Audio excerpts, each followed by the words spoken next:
Assalamualaikum warahmatullahi wabarakatuh. Perkenalkan, nama saya Izab Suhayat. Di sini saya akan membahas tentang mengelola perubahan organisasi.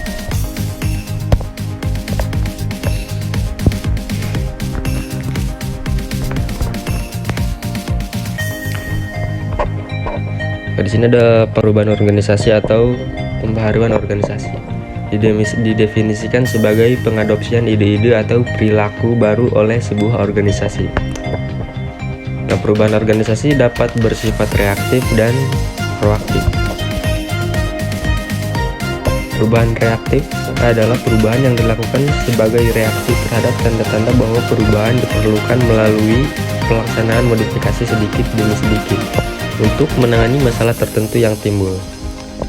Nah, perubahan proaktif adalah perubahan yang diarahkan melalui inovasi struktural, kebijakan atau sasaran baru, atau perubahan filosofi operasi yang dengan sengaja didesain atau diimplementasikan.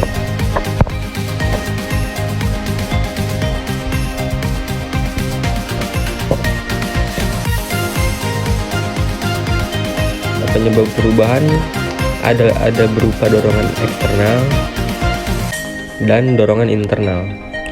Dorongan eksternal yang mendorong organisasi untuk mengadakan perubahan berasal dari lingkungan umum organisasi.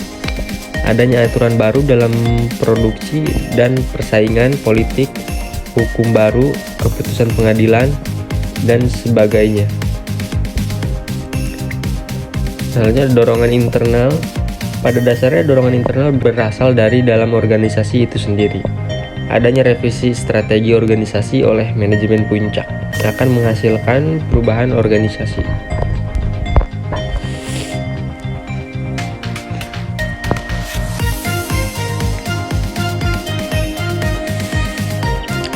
Nanti ada tipe-tipe perubahan organisasi. Yang pertama yaitu perubahan karyawan. Tipe perubahan karyawan tak bisa dihindari, terlebih ketika dunia dilanda pandemi COVID-19. Tak sedikit perusahaan melakukan perubahan besar-besaran untuk menyelamatkan keuangannya. Maka mereka terpaksa memutuskan hubungan kerja kepada para karyawan. Nah, saat new normal, perusahaan akan membutuhkan dan merekrut karyawan baru.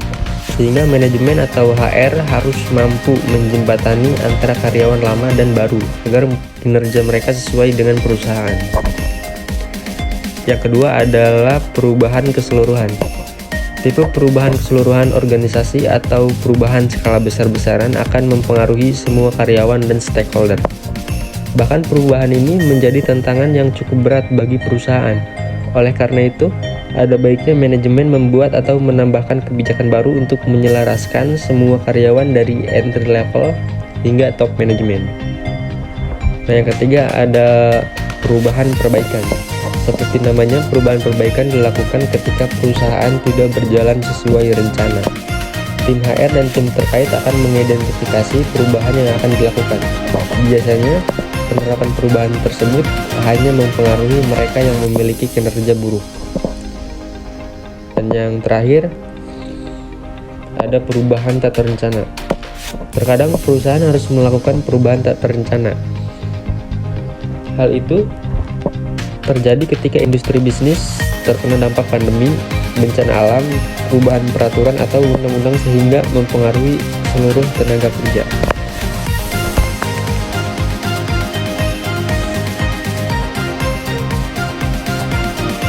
Nah, selanjutnya ada proses efektif dalam perubahan organisasi. Menurut model Lewin, yang pertama yaitu pencairan atau unfreezing.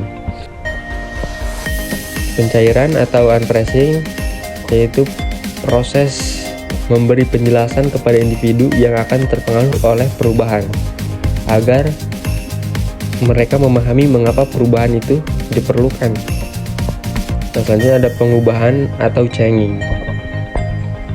Pengubahan atau changing yaitu proses di mana perubahan itu diimplementasikan. Nah, selanjutnya ada pemantapan. Pemantapan adalah menekankan dan mendukung perubahan sehingga ia menjadi bagian dari sistem.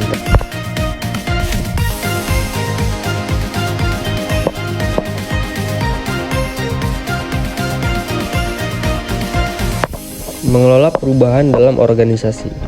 Perubahan organisasi merupakan suatu fenomena yang kompleks. Untuk mengimplementasikan perencanaan untuk perubahan, manajer perlu memahami langkah-langkah perubahan yang efektif dan bagaimana mengatasi penolakan karyawan terhadap perubahan.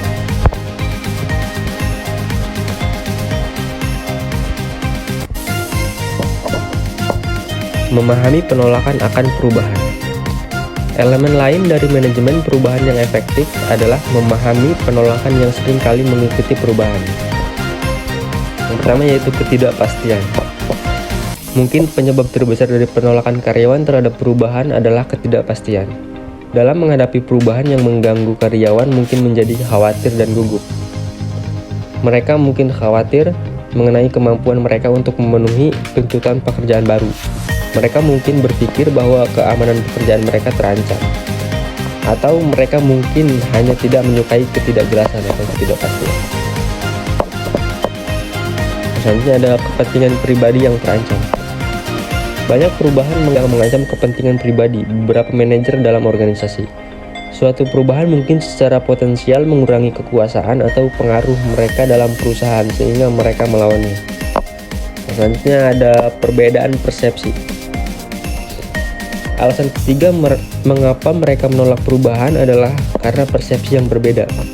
Seorang manajer mungkin mengambil keputusan dan merekomendasikan suatu rencana perubahan atas dasar penilaian sendiri terhadap situasi tertentu.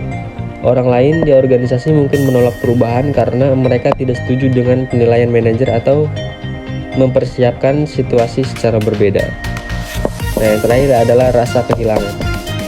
Banyak perubahan melibatkan perubahan pengaturan pekerjaan dalam cara yang mengganggu jaringan sosial yang ada. Karena hubungan sosial adalah penting. Sebagian orang menolak setiap perubahan yang mungkin merugikan hubungan tersebut. Hal non-fisik yang terancam oleh perubahan termasuk kekuasaan, status, keamanan familiaritas dengan prosedur yang ada, dan rasa percaya diri.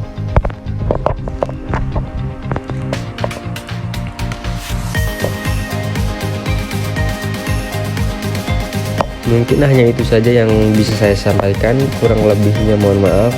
Wassalamualaikum warahmatullahi wabarakatuh.